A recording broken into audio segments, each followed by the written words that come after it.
وين سلامي يا إخواني وأخواتي. هل وحال يا دولة حسن شيخ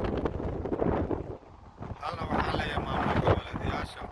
يا كبار يا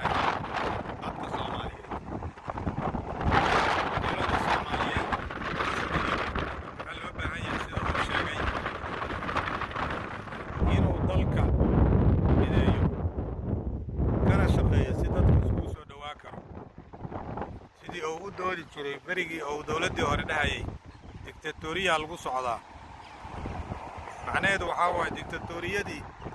adiga ayaa hadda ku dhaqmaya sababtoo ah qof aad la tashanay iyo qof kula heshiisa ma leh midda kale waxaa leeyahay maamul goboleedyada oo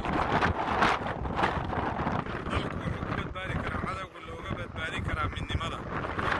dalku hal dawlad leh